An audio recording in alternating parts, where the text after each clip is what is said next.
সাগরপাড়ায় ভয়ঙ্কর পরিণতি মাধ্যমিক পরীক্ষার্থীর। বাড়ি থেকে কয়েকশো মিটার দূরে মাঠের মধ্যে থেকে উদ্ধার ছাত্রের রক্তাক্ত দেহ। ঘটনাকে ঘিরে চাঞ্চল্য ছড়িয়েছে সাগরপাড়ার খয়রামারির পশ্চিম পাড়া এলাকায়। জানা গেছে, পশ্চিম পাড়ার বাসিন্দা মাধ্যমিক পরীক্ষার্থী শাহিন মণ্ডল সোমবার সন্ধ্যায় বাড়ি থেকে বেরিয়েছিল। সারা রাত তার বাড়ি ফিরে আসেনি সে। পরিবারের লোকজন খোঁজাখুঁজি করেও কোনো সন্ধান পায়নি।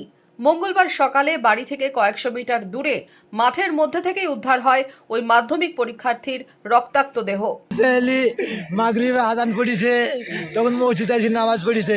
নামাজ পড়ি আমি খাওয়া দাওয়া করে বাড়ি আসনু, আসি মাথানে বসেছি। আর মা আর আমার ছেলে একসঙ্গে খাওয়া দাওয়া করি। বলে যে মা, আমি এই পরীক্ষার পড়ার সামনে বলে আমি ঘুরে আসি, পড়তে বসছি। আর মা বলে করতেছি, আসি পর।